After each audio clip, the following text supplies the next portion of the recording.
அனைவருக்கும் சுமதி ஸ்ரீயின் அன்பு வணக்கம். இன்னைக்கு பதிவில் கடன் பிரச்சனை தீர்றதுக்கு என்ன பரிகாரம் அப்படின்றத பார்க்கலாம். என்கிட்ட ஜாதகம் பார்க்க வர்றவங்க நிறைய பேர் கடன் பிரச்சனையோட தான் வராங்க.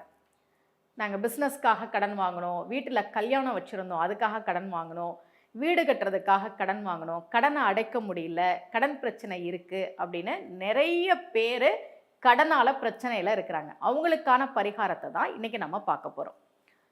முதல் விஷயம், கடன் வாங்காமல் இன்னைக்கு காலகட்டத்தில் இருக்கவே முடியாது. முடிஞ்ச வரைக்கும் அதை தவிர்க்கலாம். ஒருவேளை கடன் வாங்கி அதை திரும்ப அடைக்க முடியலைன்னா என்ன பண்ணுறது அப்படின்றதுக்கான பரிகாரங்கள்ல தான் இது. தொடர்ந்து நம்பிக்கையோடு நீங்கள் செஞ்சு வரும்போது ஒரு மாற்றத்தை உங்களால் பார்க்க முடியும்.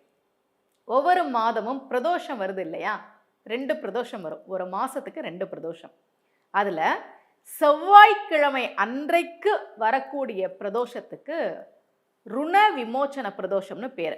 ருணம்னா கடன், கடன்ல இருந்து விமோச்சனம் தரக்கூடிய பிரதோஷம் தான் ருண விமோச்சன பிரதோஷம். நீங்க பாருங்க, ஏதாவது ஒரு பிரதோஷம் செவ்வாய்க்கிழமை அன்னைக்கு வருது அப்படின்னா அன்றைக்கு கோவிலுக்கு போய் சிவபெருமான் கிட்ட மனமுருகி பிரார்த்தனை செஞ்சுட்டு வாங்க. ஒரு பெரிய மாற்றத்தை நம்ம பார்க்க முடியும். ஜாதகத்துல கடனை குறிக்கிற இடம் 6வது இடம். யாராவது என்கிட்ட ஜாதகம் பார்க்க வந்தாங்கன்னா இப்போ அவங்களுக்கு நடக்கக்கூடிய தசை அந்த 6ஆம் அதிபதியினுடைய தசை அப்படின்னா அவங்க எதுவுமே சொல்ல வேணாம், கடன் பிரச்சனையில தான் வந்திருக்காங்க அப்படின்றத நமக்கு தெரிஞ்சிடும்.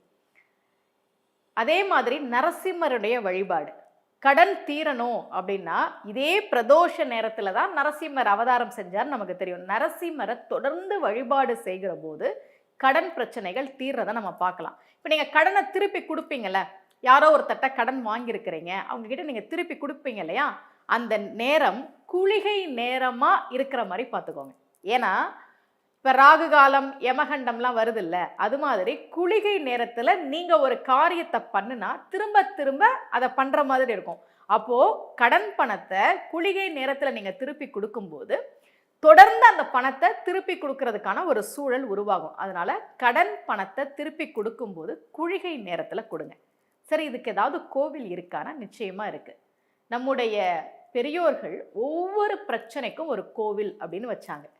திருமணம் ஆகணுமா இந்த கோவிலுக்கு போங்க, குழந்தை பேர் வேணுமா இந்த கோவிலுக்கு போங்க. அது மாதிரி கடன் பிரச்சனை தீர்வதற்கு என்று இருக்கிற திருத்தலம் தான் திருச்சேரை. கும்பகோணம் பக்கத்தில் இருக்குது. அங்கே இருக்கக்கூடிய லிங்கத்துக்கு பெயரே ருண விமோச்சன லிங்கேஸ்வர். ருணம்னா கடன், நான் ஏற்கனவே சொன்னேன். திங்கட்கிழமை அன்னைக்கு போகணும். திங்கட்கிழமை அன்னைக்கு அந்த கோவிலுக்கு போய் ஒரு அர்ச்சனை பண்ணிட்டு வாங்க. சில பேர் கேட்பாங்க, கோவிலுக்கு போனாதான் கடன் பிரச்சனை தீருமா?